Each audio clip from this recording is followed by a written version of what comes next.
àkọ́kọ́ kí àwọn èèyàn rí pé àkọlé ọ̀rọ̀ wa lónìí ọ̀pọ̀ díẹ̀. A fẹ́ sọ̀rọ̀ lórí pé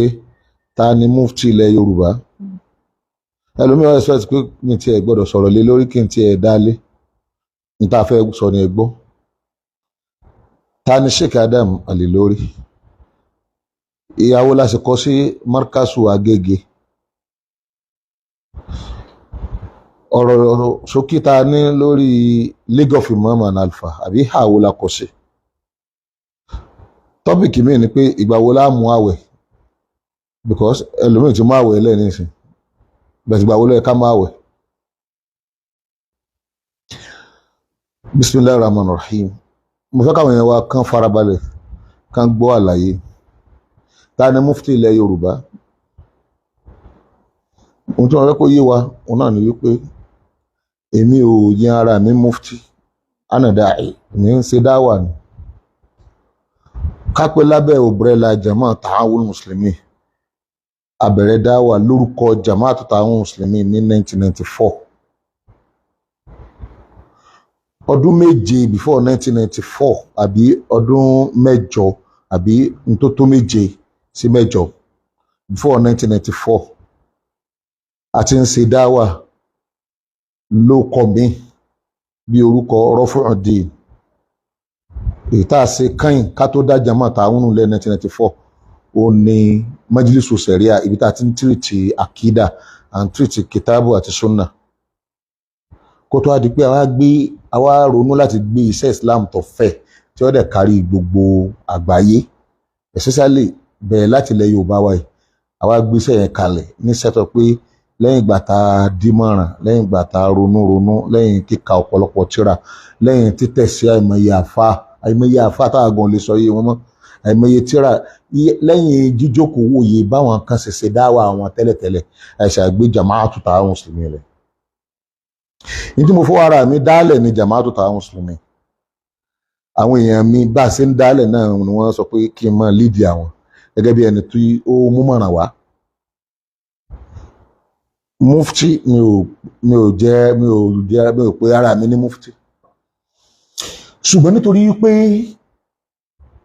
bàbá wa Olúwo tó pera rẹ̀ ní Emir ilẹ̀ Yorùbá, sẹ́rí gbólóhùn tí Olúwo sọ pé Emir ilẹ̀ Yorùbá hùn, àwọn nǹkan kan ní ń gbé inú ẹ̀ lọ́ba náà. Níbẹ̀rẹ̀ pẹ̀pẹ̀ èmi gan bó ṣe jẹ́ pé ilé kan náà láti jọ wá lẹ́mi àtolúwo, ọmọ ilé kan náà ni a mọ láàṣà kan náà, ilé tàwa báyìí ilé wọn ó fèsì, kò sí nǹkan láàrin wa, nǹkan kan náà jọ ni wá. Níbẹ̀rẹ̀ èmi ò fi sọ́ba,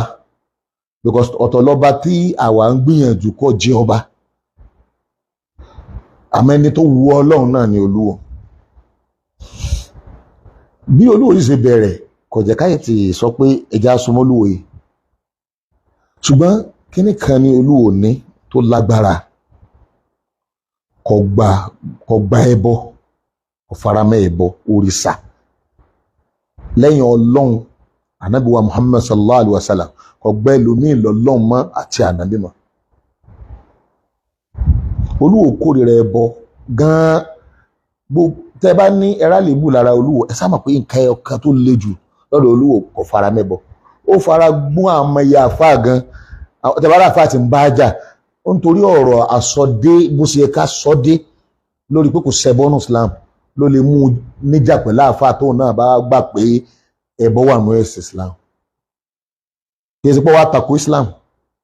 kì í ṣe pé wàá tako àwọn àfáà. Àmọ́ àfáà tó bá súnmọ́ ẹlẹ́bọ, kò sí bẹ́lẹ̀ bọ́ bá ti ń bínú pé kí ni ń sọ yìí, làfáà náà mọ̀ sí ní ọmọ bínú. Olúwo wa máa ń tẹnu mọ́ n tí wọ́n pè ní Islamic structure, ètò Islam. Kìí sóun lọ́kọ́ sọ̀rọ̀ ètò Islam, ó fẹ́ jí n tí àwọn bàbá rẹ̀ àtijọ́ tó ti jẹ níwò tí wọ́n dálẹ̀ ni. Nílẹ̀ Yorùbá yìí ìlú Ìwó lọ́wọ́ kọ́ lo sẹ̀ríà. Ilé kan bẹ níwò lónìí, wọ́n pè ní ilé àlìkálí. Bàbá wọ ipe dọ́ọ̀d lí ni wọ́n máa, ibi tó yẹ pé dọ́ọ̀d lí ni wọ́n wì. Dípò kan tó pé àlìkọ́ọ́dí, wọ́n ní àlìkálí. Bàbá tí ń pè ní àlìkọ́ọ́dí yìí, bàbá yìí òun ni ìmọ̀ dájẹ́ ọ̀sẹ̀ríà ilé wọn tí wàá máa gbé ẹ lọ gbé bàbá alukọ́ọ́dí wá ẹ lọ gbé bàbá àlìkàlí wá ní morodo tọ́rọ̀ bá ti di pé wọ́n fẹ́ dájọ́ sẹ̀ríà bàbá yẹn ni wàá dá láàfin. èmi mo ní rísì tí mo fi gba kí Olúwo yàn mí ní mufti. àkọ́kọ́ àwọn àfáà mi tí wọ́n mọ̀ pọ́n lé wọ́n fún mi nímọ̀ràn yìí pé tó bá lọ yan ẹlòmíì tí ó bá tẹ́ wa lọ́rùn a jẹ́ pé mi mọ̀ fà á. tó pẹ́ kí n tó gbà àkọ́ nìyẹn. ẹlẹ́ẹ̀kejì Ta'awunu ní ètò kan tó ti gbé kalẹ̀ tẹ́lẹ̀tẹ́lẹ̀ tó pè ní Darul Ifta. iṣẹ́ tá a fẹ́ kí Darul Ifta ṣe náà ni pé iṣẹ́ tí al-Mufti ó ṣe ọ̀rọ̀ fatiwa bá a ṣe fẹ́ ṣe náà ni pé àwa ọmọ àwọn àfáà wa ni a ní dàkàtìyà tọ́jọ́ pé kò fẹ́ sílùú kan lẹ̀ Yorùbá yìí tó nírú dọ̀kítúrà tí ìwò ní gbogbo wọn làfáà mi gbogbo wọn lọ̀gá mi gbogbo wọn ló lè bá mi sọ̀rọ̀ tí màá gbọ́. àti wá wò pé gbogbo àwọn àfáà wa yẹn a máa gbé wọn wá Darul Ifta táwa ti dálẹ̀ k'Olúwo tó wá pè wá pé ẹ wá jẹ mufti. ìdí tí a fi gbà fún Olúwo ni pé Olúwo nígbàgbọ́ náà tí wọ́n ń pè ní Islamic structure ìyẹn ni pé ètò Islam bí Islam ṣe mú wá ó fẹ́ jí ìtàn bàbá rẹ̀ àwọn ọba tó ti lọ tọ́lá àìsẹ̀ máa jẹ irú ọba bí Olúwo tí ó pè mùsùlùmí lóhun àìsẹ̀ máa jẹ ìlú tíá náà máa pè ní ìlú àfà nílẹ̀ Yorùbá yìí ìlú Ìwó ìlú àfà wọ́n máa pè ní gèrímàlàmí. báyìí ṣe wà yìí abá mùsùlùmí àgbáyé ṣe bẹ̀rẹ̀ láti north wọ́n máa ń pọ́n lù wá lé tipẹ́tipẹ́tipẹ́ tí wọ́n mọ̀ pé àwọn ọba tí a táwà ní àáfàá làwọn náà. Olúwo nígbà tó débẹ̀ ó lọ kíyìdì tí gbogbo èèyàn kírun lẹ́yìn ẹ̀ tádé ló fi kíyìdì ó lóun fẹ́ jẹ́ kí wọ́n mọ̀ pé ìtàn wa bó ṣe bẹ̀rẹ̀ nù. ẹlẹ́ẹ̀kejì adé yìí kò sí fóòsà adé ọlọ́run ẹ̀yọ̀ kan ni àtakò kò sáfà kan nílùú Ìwó tó takò kérédé àkọ́kọ́ yídì tí wọ́n kì níwò àti àkọ́kọ́ jímọ̀ tí wọ́n kì níwò ọba ló kì ọba dáyà gangan lòun gangan nílùú Ìwó ọba ló kọ́kọ́ kí jímọ̀ ọba ló sì kọ́kọ́ kí yídì ìtàn alúwánu tí wọ́n tò lẹ́yìn ẹ̀. ìgbà tó jẹ́ pé ọba yìí ó ti bísí pẹ̀lú administration inú ààfin ó sì kéwú àwọn ọmọ rẹ̀ náà ti kéwú ó wá padà mú ọ̀kan náà àwọn ọmọ rẹ̀ púpọ̀ máa sì máa mú kó wọn máa di ààfin mú. ibi táàfin Ìwó wà ń ibi tí mọ́sálásí Central Mosque Ìwó wà ilẹ̀ ààfin ni ojúbọ òrìṣà tí wọ́n kó bọ̀ láti Ilé Ifẹ̀ ńgbà wọ́n ń bọ̀ ní tí wọ́n fẹ́ tẹ̀dọ̀ sí wò wọ́n pè ní ilé bàbá sàyẹn pé ilé bàbá òòṣà ibẹ̀ ni Olúwo àná tó pilẹ̀ Islam nílùú wa báwọn èèyàn kan bá ń ṣe Islam tẹ́lẹ̀ ní Wò wọn ò tí ì rọ̀wọ́ mú ọ̀dẹ̀ tí ì làkùn láta àgbà tí Olúwo tó bẹ̀rẹ̀ tiẹ̀ tọbatọba tadétadé Olúwo tàwa tó bẹ̀rẹ̀ Islam tíá òun àti láwàní ni o gẹ́gẹ́ bàbá wa Sheikh Adam Ali lórí gan ṣe wí mọ́sálásí ìlú Ìwó Central Mosque ìlú Ìwó ní àkọ́kọ́ mọ́sálásí ilẹ̀ káàró òjìrè wọ́n ti ń ṣe Islam wọ́n ti ń jọba ẹ̀sìn nílùú Ìwó ó ti lé lọ́gọ́rùn-ún ọdún ó ti lé ní ọgọ́rùn-ún ọdún kí wọ́n tó bẹ̀rẹ̀ kí Sheikh Alimi tó bẹ̀rẹ̀ dáwà nílọrin ọ̀rọ̀ Islam Ìwó ó ti pẹ́ torí pé tí wọ́n bá fẹ́ sọ láti 15 nǹkan ni wọ́n kàn pé mọ́sálásí ọjọ́ mọ́sálásí ọba tí wọ́n ń pè ní àkọ́kọ́ mọ́sálásí 16 ìbẹ̀rẹ̀ 16 náà kọ́ òun bóyá bíi 1626 but before Islam sì wà ní Ìwó 15 kankan ó sì wà ní Ìwó àmọ́ ọ̀hàn àfìgbà tí ọba Olúwo tó gba Islam ìyẹn lọ́wọ́ pé ọ̀pọ̀lọpọ̀ ìtàn máa ń sọ pé ọba Olúwo lọ́kọ́ gba Islam torí ẹ̀nìyàn kan ọmọ Islam kò níyì kò lérò àfi ìgbà tó bá yẹn gbà ó wá fààyè gbà wọn àfa tí Ìwó lè débi wípé tó o bá ti lè wé láwàní o lè jókòó ní mítìn olóyè àwọn tí wọ́n máa ń sọ pé àwọn ò ní láwàní wọ́n wá fi láwàní kọ́ ààfin tọ́pọ̀ tó o bá ti mọ̀ yìí pé o ò wé láwàní lóòótọ́ o ò mú láwàní bọ̀ láwàní rè wé wọ́n fẹ́ fi mọ ìyàtọ̀ láàrin ẹlẹ́bọ àtẹ̀ntì ìṣẹ̀lẹ́bọ pé tọ́wọ́ ti ẹgbẹ́ lẹ́bọ ní ò lè jókòó láàfin tọ́ra àfin náà àti fọ̀mọ́ fún Islam. bó lẹ ṣe fẹ́ expect pé irú wa a ní support Olúwo lórí àníyàn tó dáa tí wọ́n bá ń sọ̀rọ̀ ọ̀tàn ẹ̀sìn wọ́n fi gbogbo ọ̀rọ̀ north sí Sokoto kí ló dé Sokoto di kìláfà ti bẹ̀rẹ̀ ìjọba Islam ti bẹ̀rẹ̀ Sokoto caliphate olóò extend sí gbogbo àyòkù bẹ́ẹ̀ náà ni ètò wa lo Islamic structure ìlú wo ló ti bẹ̀rẹ̀ ìlú wo bẹ́ẹ̀ náà láàkéwú ìbí ó ti bẹ̀rẹ̀ nìyẹn. so nígbà bẹ́ẹ̀ tó bá wá ní ká kún un lọ́wọ́ táwọn náà sì ti ń bẹ̀rẹ̀ dáwà àti àti ṣe lọ rẹ́rẹ́rẹ́rẹ́ branch tààwùnù ti káàkiri gbogbo ilẹ̀ Yorùbá gbogbo state wà ní Lagos state Ogun state kí wọ́n tó fìyà jẹ mufti àti dásùkú tó wọ bíi 60 lẹ̀ Muslim nursery primary and secondary school àti dálẹ̀ kí wọ́n tó sọ pé bá jẹ mufti àwa ti ní ètò dáwà àti àtàǹṣe adẹ̀rù pọ̀ mọ́ àìmọye àfa àìmọye lìmọ́ọ̀mù là ń bá ṣe gbogbo tí wọ́n pè ní ikọ̀ ìmáàmù ní gbogbo eré àti àbòsíwá wọn àwa ń bá wọn ṣe wọn ò jẹ́ sọ́pọ̀tì ìmáàmù kankan nílẹ̀ Yorùbá yìí ègé ìsìwà láíláí kèsè ìwò lásán o kèsè ìwò lásán o káàkiri gbogbo àwọn ìmáàmù táwa tá a súnmọ́ ó lójú ìmáàmù tọrọ ara wa lè mọ́ ìjọ yíra wa àdẹ̀kórìíra wọn kò yé wọn ní tó bá yóò yé wọn. Ibi kan bá ti bẹ̀rẹ̀ náà ni nígbà àwọn ò fààyè gbà nábì nílùú bàbá rẹ̀ tí wọ́n ti bí tó yẹ pé Mọ̀dínà wọn ti fààyè gbà Mọ̀dínà wọ́n padà dead quarter gbogbo àwọn mùsùlùmí abẹ́ẹ̀kọ́ ni kọ̀dẹ̀ sẹ́nìkan ànábì ní kò sẹ́nìkan tí ó kórìíra Mọ̀dínà àti mọ̀nàfíkì ta ló fẹ́ kọ ọlá àwọn ọlá tọ́lọ́wọ́n bá lè kí ọlá ṣe àtòrí tó ṣe sọ́ọ̀lù ó yí padà ni tó wáyé pé lóòótọ́ èèyàn bá ń sin lọ́n lóòótọ́ bí èèyàn bá ń sin lọ́n lóòótọ́ gbọ́dọ̀ sí bí àwọn tó ṣáájú wa lọ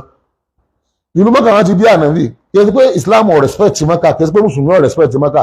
ṣùgbọ́n Mọ̀dínà respect ń bẹ lára rẹ̀ lágbára pọ̀ jù kí ló dé ibẹ̀ wọ́n ti fààyè gba ànábì ó nílùú àkọ́kọ́ tí Islam ti kọ́kọ́ rè pẹ̀lú freedom. wọ́n yàn wá ní mufti àgbà àkọ́ rárá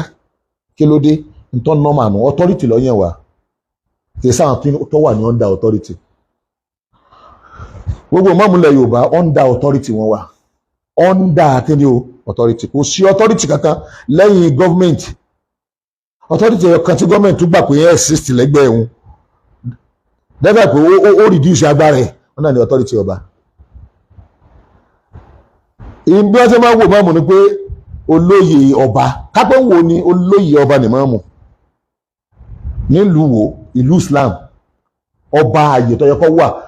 ní ti standard ti Islamic standard structure ẹgbẹ́ mi sìn ọba ló ga gbogbo wa amir ọba tó jẹ́ mùsùlùmí ni o tí ó sòsà kọ̀gbà pẹ́sì méjì lòun ní ó ní ọ̀gá gbogbo àwa mùsùlùmí ìmáàmù ara olóyè ni mufti ara olóyè ni waziri ara olóyè ni ló fi jẹ́ yí pé kí ìmáàmù ọmọ yan mufti àbí ustaasu àbí léèké kan olóhùn yan mufti bí ìgbé ọmọ ọba fọ́sùn ni ẹ̀jẹ̀ mọ́ra wọn ẹtí ní ti international standard ẹni tí máa yan mufti ẹni tí máa yan alwazir òun náà ni máa yan máàmù fún lù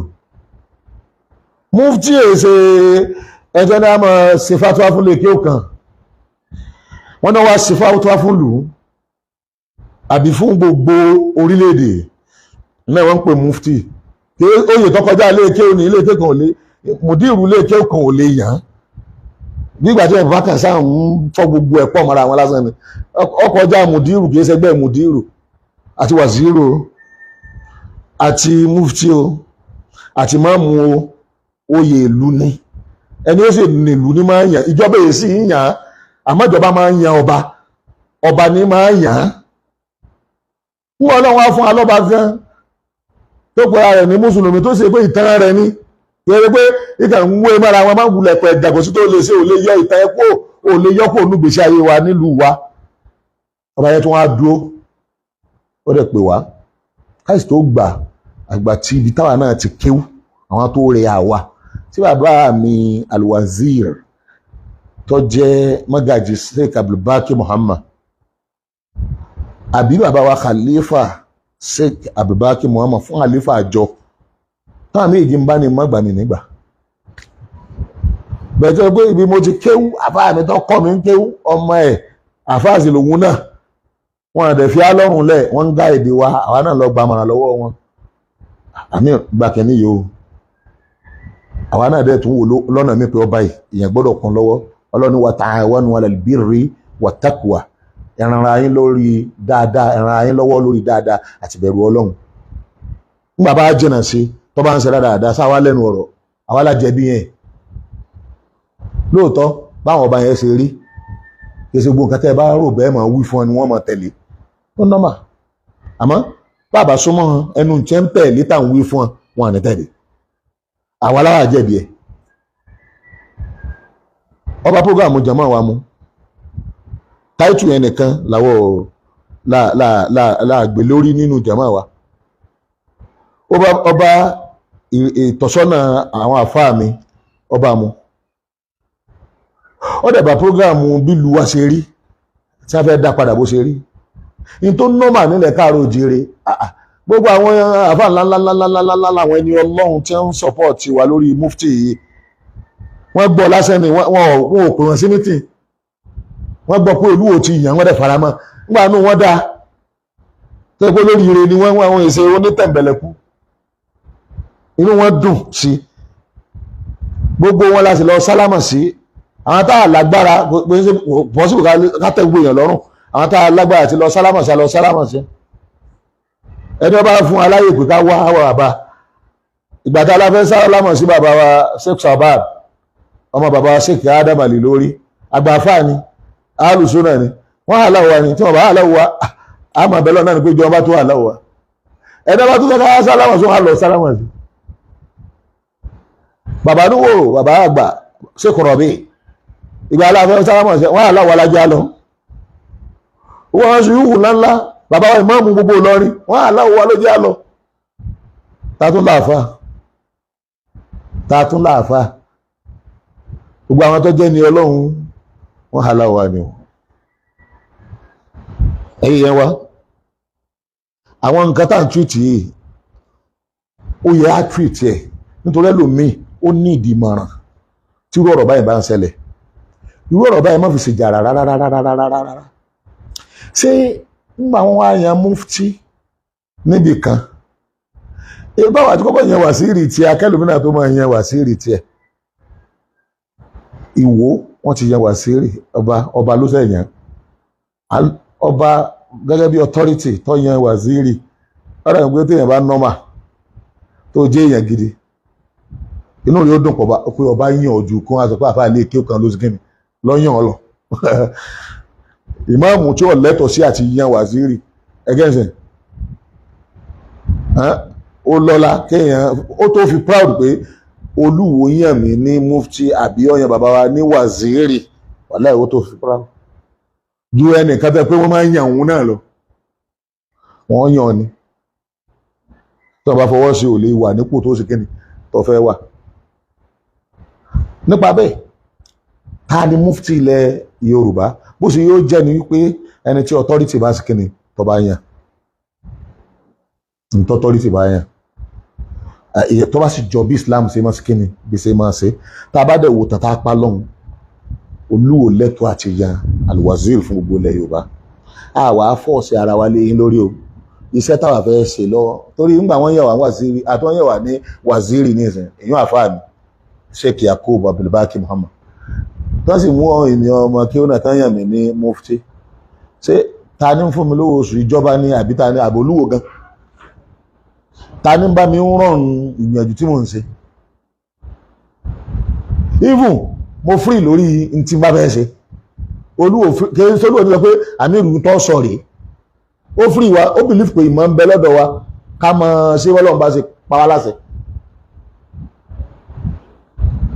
Olúwo níbi tọ́lọ́ ń tọ́ṣọ́ náà dé ó free wa iná máa pé kò sí tá a lè sọ kódà èmi gan á sọ yọ tàbá ọba torí ìgbàgbọ́ ẹ̀ ni pé ẹ̀yin mọ tọ́lọ́run wí tànà bí wí ẹ̀ mọ bí mo ṣe wà ń bá yẹn jiyàn mọ̀ tọ́lá àwọn tó jù mí lọ tán tó jẹ́ mufti pọ̀ nílùú wo àwọn tó kọ́ mi kí ó mẹ́mẹ́ dakatir múná síkù làwa gẹ́gẹ́ bó ṣe pé kò sáfà ayọ̀ kan báyìí tọmọ gbogbo fatiwa torí pé àwọn àfáà náà fìdí wọn ọ̀tọ̀ọ̀tọ̀ ni múná síkù táwà jẹ́ ni pé tá a bá ti wá rí fatiwa kan tá a fẹ́ ṣe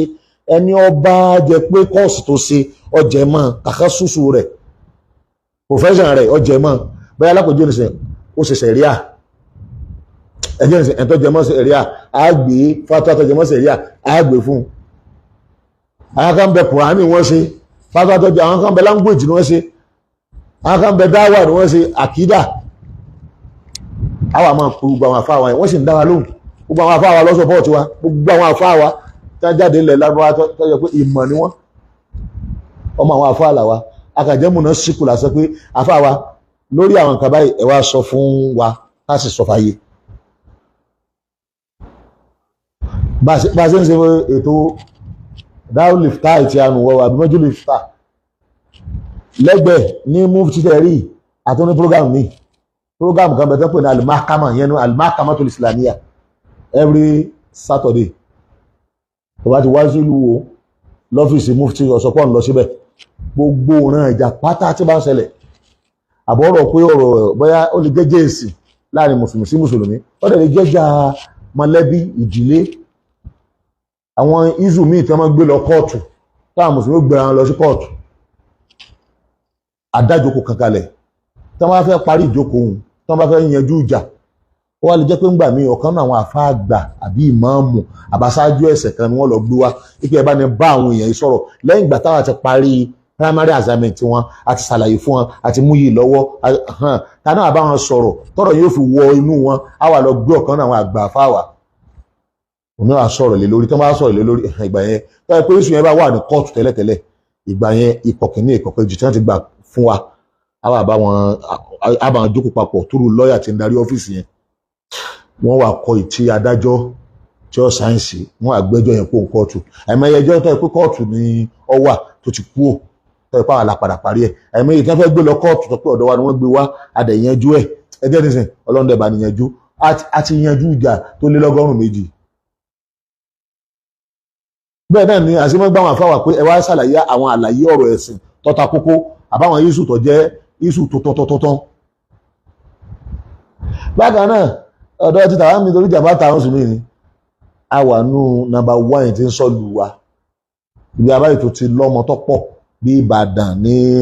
eré Òpóhùn àwọn local government bíi méjì kan bẹ́ẹ̀ bẹ́ẹ̀ sọ pé lágbára Ọlọ́run àtijọba o àtàràlú o wọ́n gba àwọn ọmọ wa gẹ́gẹ́ bí ẹ ti ń sọ wọn àwọn tó wá fara wọn lẹ̀ pé yes àwọn ṣetán láti ṣiṣẹ́ ìlú security Islamic security àwọn èyí hùn láti bí 20 ọdún àbólélógún ọdún níbi tá a ti ń sí irú ẹ̀ wọn ò mú wa lólè rí àìmọye ọdẹ tá a wá jọ mọ́ sọ́ta ni wọ́n ti mẹ́lòmíì lólè tí ò lè jáde mọ́ kí ló dé kò gbọ́dọ̀ sọ́mọ kan tí wọ́n sọ pé òun ó ṣe irú iṣẹ́ tí ò gbọ́dọ̀ mọ̀mọ́ wá gbọ́ wáàsí àbíkọ́ lọ rè kéwú kò sì gbọ́dọ̀ mọ̀mọ́ ṣe wáàsí tí ó pa bẹ́ẹ̀ ká di tọ́ọ̀gì yóò yàtọ̀ láàrin àwọn ọlọ́dẹ yòókù wọ́n yàn wá ni àmọ́ wa iṣẹ́ Ọlọ́run làwọn ń jẹ́ pé ṣiṣẹ́ èèyàn tọ́rẹ́ ni tó yàn wá ó bìlífù yìí pé ìmọ̀ tá a fi ṣe ọ̀ ń bẹ lọ́dọ̀ wa àwa náà dẹ̀ dá ṣe à ń tẹ̀ sí àwọn èèyàn míì ẹ̀yìn èèyàn wa tí wọ́n bá sọ pé wọ́n tún wá jẹ mufti kan ẹ má bú wọn ẹ nídìí ẹ̀ àwọn náà fẹ́ ṣègbìyànjú ni tí nǹkan bá máa pé méjì àwọn èèyàn tí ń wo méjèèjì wọn àní máa ẹni ó ní làákàyè inú wọn tí ìjọba pé méjì ní ìṣòwò làákàyè ọ̀dà òrìjínà mọ̀ yóò sì dá bàrúfù mọ̀ látàyé báyé lòrìjínà tí máa wà ní bàrúfù tí máa wà ètò jójú ọ̀nà àti ìtọ́wọ́gbó bára mi ṣe rí wọn ṣé Ọlọ́run tó kára kí mùsùlùmí mọ́tò kàṣáàbì ọ̀jáde tó náà tó ń pera ìlànà bí kò sì gbọdọ̀ sí ànábì àkàmọ́lẹ́yìn ànábì bára mi ṣe ń kú báyìí lòun náà dìde pé òun náà ti dà ànábì ọmọ ogun ó sì ní ọmọ ogun tó pọ̀ tó pé ìjà tó bá àwọn sàbíjà lábẹ́ ìdarí Abubakar onílọ tó kù sùn gan ní àárín ikọ̀ méjèèjì òun náà lánàbí ọlọ́run lòun so tí onídìí ànábì tó ṣẹ̀wá kalẹ̀ gan tó bá ní bàrúfù ànábì bó o lẹ̀ sí ní bàrúfù gbogbo nǹkan. ní ìsìn a rí Masihu Isa ọmọ Mọ́ríámà Bèsáyà ní Isa ọmọ Mọ́ríámà àtúrí Masihu Dajjal Masihu òótọ́ tọ́wá fún òótọ́ àti Masihu Dajjal Masihu rọ́ Bèsáyà rọ́ tọ́wá fún rọ́ bí ṣe máa rí nìyẹn. ọ̀pọ̀lọpọ̀ ayé táyà bá ti ń já oníkálukú ó ṣe ìtọ́ba tẹ́ lọ́rùn ni àmọ́ ká wá máa mú ká máa lọ rí máa bú ààyè tí ó yẹ ká bú èèyàn wa ẹ̀sìn yẹn iṣẹ́ rí tí ẹ jẹ́ ká kàkún náà ní iṣẹ́ ìwúlá máa ṣe báwa ṣe wà yìí ààbò ẹnì kankan tó bá lóun fẹ́ jẹ mufti ẹ jẹ 1000 ẹ sá múra ṣiṣẹ́ ẹ ṣiṣẹ́ dáadáa iṣẹ́ ń bẹ́ẹ̀ lẹ Yorùbá tá a sì kí ni tá a ṣe àránṣẹ́ Ọlọ́run lọ́wọ́ ni tá a ṣe wọ́n ń gbowó lórí ẹ̀ ní àlùmọ́hìmù ni pé kéèyàn máa wáyọ̀ nú Ọlọ́run ọba àlìkẹ́ ọlá ìzù ta ni mufti ibi èmi fẹ́ yanjú ẹ̀ sínú àwọn òde ìtumọ̀ kan lọ́dọ̀ tí a pé ká tún rí many mufti àìmáyé so ó dán máa bí ilé ayé ṣe máa ń ṣe kíni bí ṣe máa rí nìyẹn nígbà Ànábì wà táwọn mọ́mì ní tẹ̀lé ṣé àwọn mọ̀nàbí kí ó sì inú ìjọ rẹ̀ náà tí wọ́n ń taako wọn ò sì kúrò ní ìjọ so nítorí kí o lè mọ̀ bóyá òótọ́ lòun ṣe tó tó ọ̀bà rí nǹkan challenge ẹ o lè mọ irú bí tó ṣe dáa tó o sì ní mọ àwọn bó ní o kù sí níwọ̀n gangan fúnra rẹ̀ a gbọ́dọ̀ rí yẹn challenge bàbá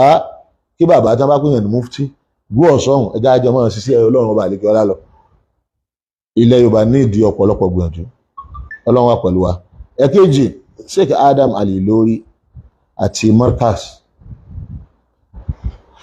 nógo eré àní o gbogbo ẹ̀yìn wa ìgbà tá à ń pọ́n Sheikh Adam Ali lórí lé à ń pọ́n ogún ìsìláàmù lé ni o àwọn àfáà wa nílẹ̀ Yorùbá tá a gbọ́dọ̀ disgrace wọn a gbọ́dọ̀ bú wọn kódà tí ẹ̀ bá lóhùn rí àlébù fàlébù ẹ̀ pamọ́ àwọn dáadáa tí àwọn bàbá yìí sí ń kọ́ tí ló ti wọ̀ rí lọ́wọ́ pé àlébù ni wọ́n fẹ́ sí kẹ́ni lọ́ fẹ́ rí ogun area ilé ìkẹ́ Markaz ara àwọn property àlùmọ́ Yorùbá Muslim ni a gbọ́dọ̀ sọ̀rọ̀ òdì síbẹ̀ àpọ́nlé tá a bá wá fi pọ́n ilé ìkẹ́ òun lé àti àpọ́nlé tá a bá fi pọ́n Sheikh Adam lé àwọn tí ń jẹ́ èso ara Sheikh Adam ọ̀nà méjì wọn pín sí ẹ̀jẹ̀ wọn àtàwọn àṣeyọrí wọn.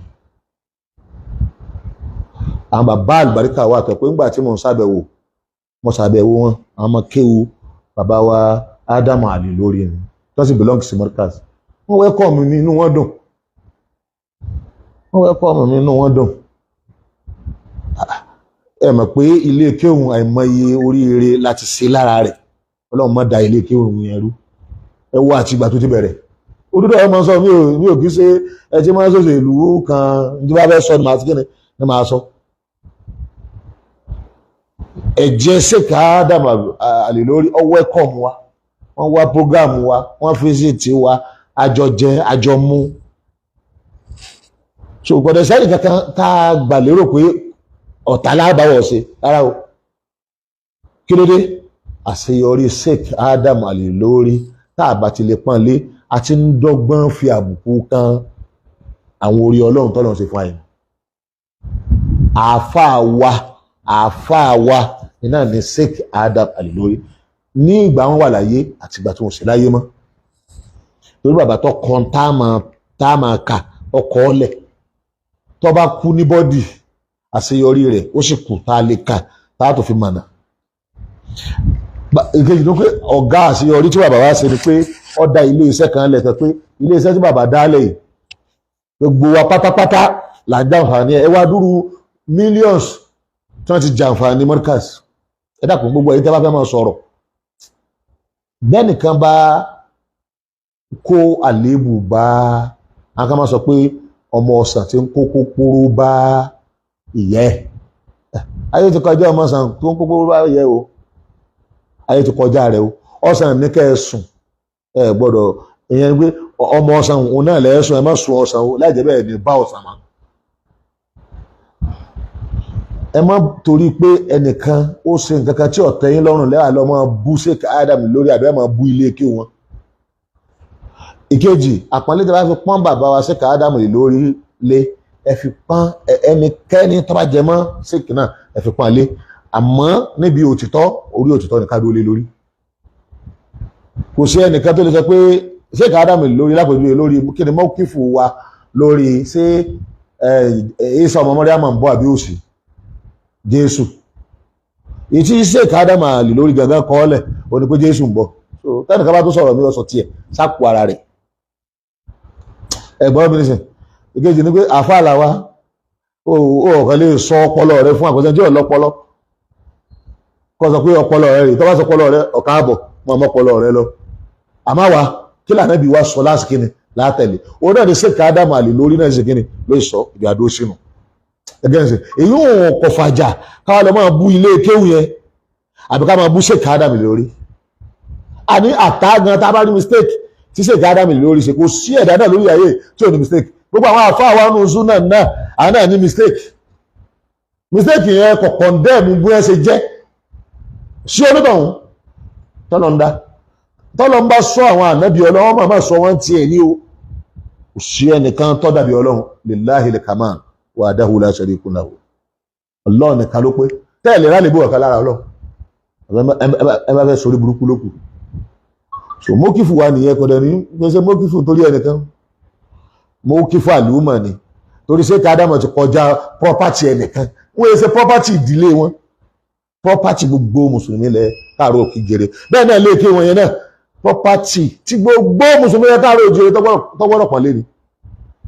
ẹ dákun tó lọ́wọ́ tọ́lá mà kọ́ fẹ́ mọ nǹkan ó fẹ́ ṣe dáadáa ó fẹ́ ṣàṣeyọrí mọ́ fẹnu ba ìtàn kan ti ṣe mọ́ fi bàjẹ́ ìtọ́tẹ̀lé League of Imam and Alpha dandan ni ká ṣàpọ́nlé àwọn League of Imam ẹ gbọ́dọ̀ gbọ́ wáyé kí la máa ń mí pẹ̀lú League of Imam ẹ jẹ́ fún yín ní àpọ̀jù ẹ̀ lónìí nílẹ̀ Yorùbá a ní sultatul islamiyya as-sultatul islamiyya ìyẹn ni pé Islamic authority a ní lẹ́ni wúẹ̀ gbogbo institution tó fẹ́ claim as-sultatul islamiyya tẹ́ bá gbé wọn sí orí igbá báyìí àbẹ gbé ẹ síta báyìí tẹ́ bá wò ó ẹ kàn máa rẹ́rìn ni ìdí mo rí pẹ̀lú sultatul islamiyya ó ní àwọn institution kan tí gbogbo mùsùlùmí ó máa follow institution tá a máa follow bóyá níbi kéw bóyá níbi ìrun níbi àwẹ̀ níbi ìdájọ́ sẹ̀ríà níbi ọ̀rọ̀ fatwa níbi ọ̀rọ̀ àlámọ̀rí tí muslim bá ní problem ẹ sọ institution náà tá a lọ rí bá gbogbo àwọn institution tó wá gbìyànjú tó fẹ́ pera wọn ní institution fún Yorùbá muslim wọn wá ń bẹ àtàwọn ọkọ̀ kan náà táwọn náà fẹ́ máa dìde nígbà wọn ò rí nǹkan kan ṣáájú àwọn náà wò pé ẹjẹ́ àgbékalẹ̀ kọ́ máa wà fún ilẹ̀ Yorùbá wọn táwọn tí a fẹ́ máa gbé àgbékalẹ̀ wọn àwọn pé of Yorùbá land of Yorùbá land kò sí ìyànká tó kọ́fà mùsùlùmí ilẹ̀ Yorùbá kò sí institution náà bí Olúwo ṣe dìde tó lóun fẹ́ ṣeun ó gbìyànjú ni pé tí ọba tiẹ̀ ní sí rárá ó yẹ kí díẹ̀ tábà lè ṣe káàkiri kọ́ wà pé ká má torí pé kò sí àwọn ètò kan nílẹ̀ Yorùbá ẹ jẹ́ á bẹ̀rẹ̀ láti ibi tá a wáyé nítorí dáa fún ẹni dáadáa ó ní pé tó bá ti rí ẹ wà kí lẹ̀ ń ṣe ẹ̀já àná òpin lọ nítorí dáa fún un bàbá Olúwo yìí àákùn lọ ni torí òun gangan lọ́wọ́ ní ipò authority tó dáa ju àkọ́kọ́ kó tó kan anybody gẹ́gẹ́ bẹ́ẹ̀ náà láti àwọn rí League of Imam and Alpha ìgbìyànjú ni ìgbìyànjú àwọn bàbá Sheikh Adam lórí bàbá Sheikh Abdulsalam ní Ìbàdàn bàbá Amadu Arabi bàbá wa Sheikh Alubarika Muhammad àtàwọn bẹ́ẹ̀ bẹ́ẹ̀ lọ ní àwọn ẹni Ọlọ́run tí wọ́n dìde wọ́n fẹ́ kí gbogbo àwọn àmọ́ ó wà lẹ́yọ kan àtàwọn afá láti lè unite àwa mùsùlùmí nílẹ̀ káàrọ̀ òjèrè wọ́n gbìyànjú ni but reality ó ní wípé àwọn bàbá yìí succeed láti fi ìbẹ̀rẹ̀ ìrìn àjò kalẹ̀ àti ìpìlẹ̀ṣẹ̀ but presently institution yìí kò kọ́fà ju tí wọ́n bá panlé pátá ni wọ́n sọ pé ó kọ́fà 10% àwọn ọmọ over 90% imam àti mosque àti muslim woman nílẹ̀ káàrọ̀ òjèrè òfin ilé yìí ìjókòó yìí agbára rẹ̀ kéré pọ̀ ṣùgbọ́n bó sì wùlẹ̀ kò kéré tó òun ni aṣíwájú fún gbogbo òjókòó torí kò tún sì jókòó kankan tó kíni tó tiẹ̀ níbi alẹ́ dé ni o nígbà tá a wà ní school kíláàsì kan bẹ ara kíláàsì yẹn ẹni tó ṣe ipò kẹwàá ní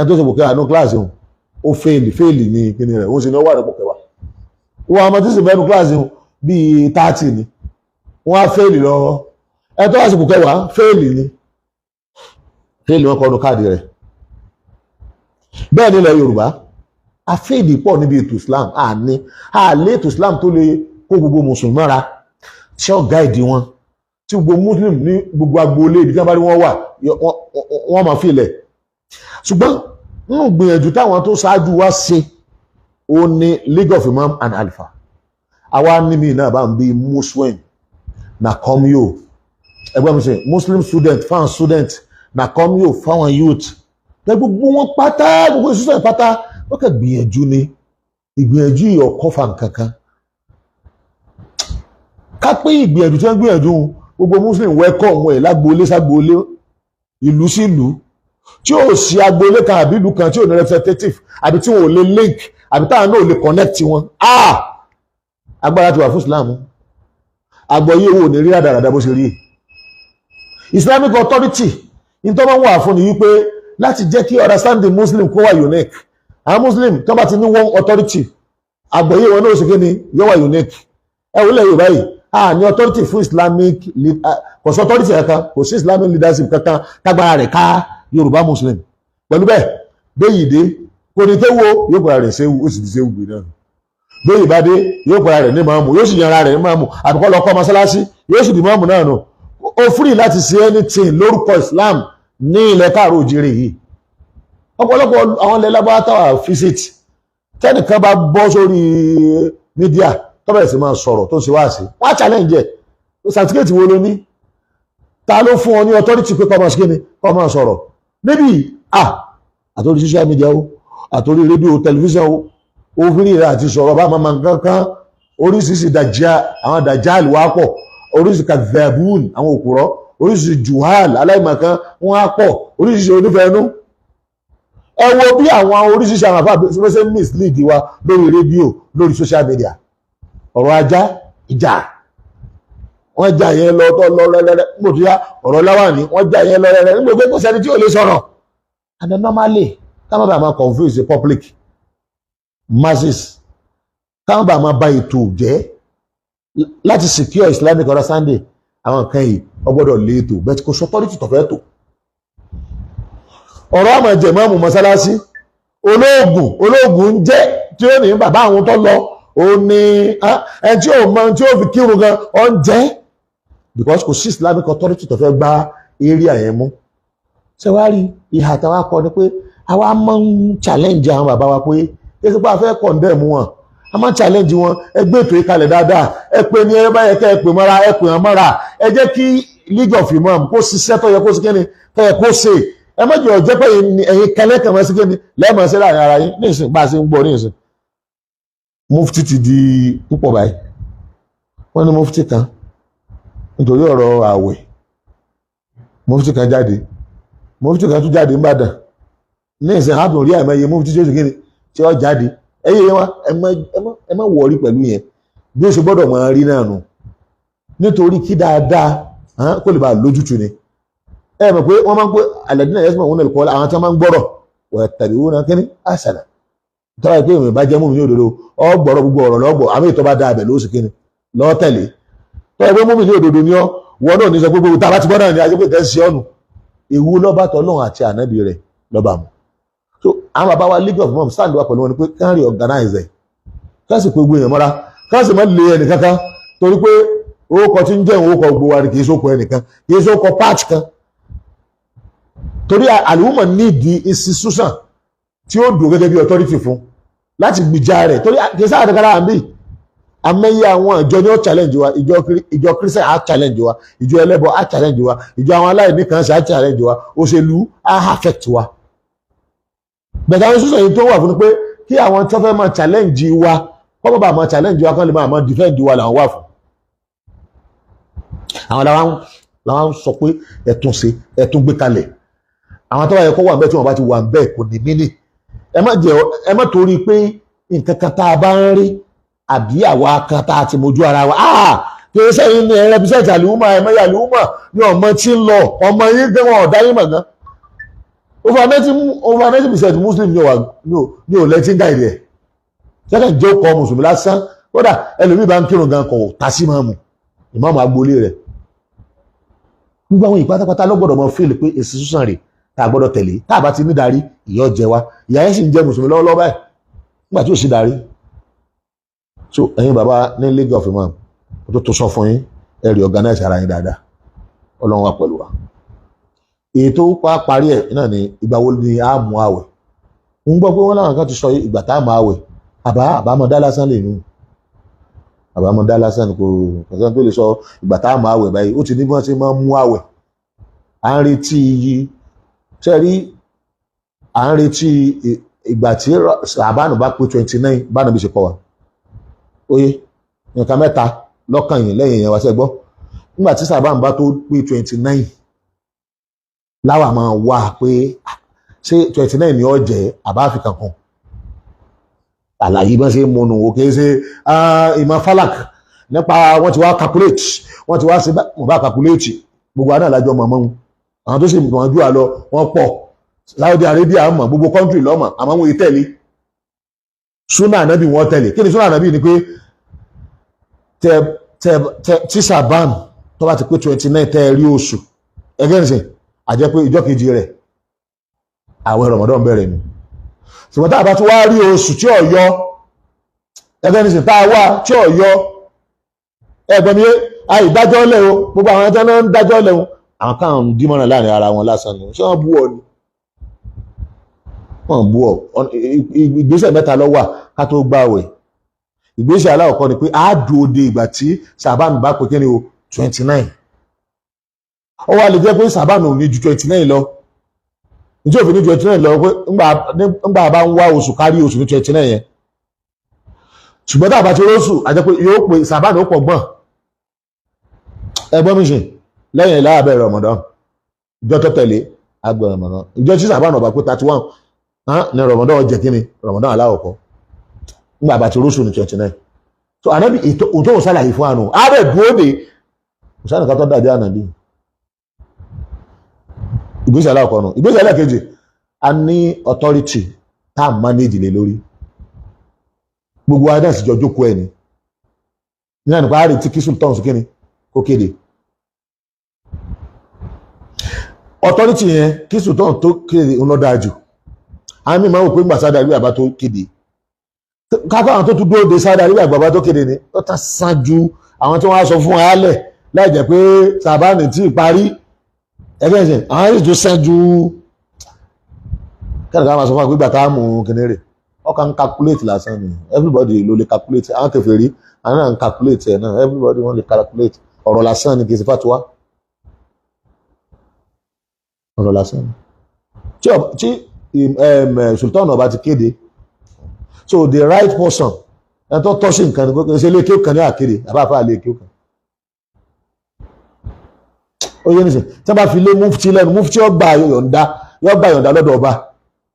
tí wọ́n bá fi lé mufti lẹ́nu àká ní pé mufti lẹ́nu kó kéde tán lọ́sọ̀ fún ọbẹ̀ authority ó permit ẹ̀ yóò gba authority mufti ọfẹ́ kéde jáde nǹkan tó pé ọ̀rọ̀ ọlú ní kọ́mọ̀ bá àdáwà láàlẹ̀ yóò tẹ̀ sí ọba àbẹ̀ tó wà ní kí authority so bí authority yẹn bí ọba tiẹ̀ lè kọ́fà gbogbo tó yẹ kọ́ kọ́fà bẹ́ẹ̀ ni bẹ̀tẹ́nu tó bá lè kọ́fà á sì máa manage ẹ̀nà tọ́lọ́wọ́ fi ṣètò kó lè kọ́fà gbogbo tó bá lè sí kíni tá lè kọ́fà àwọn àfáà ní máa láyé dúró kókó ló láyé tó ra kókó lò àbí máa láyé dúró kókó ló láyé tó ra kókó báyìí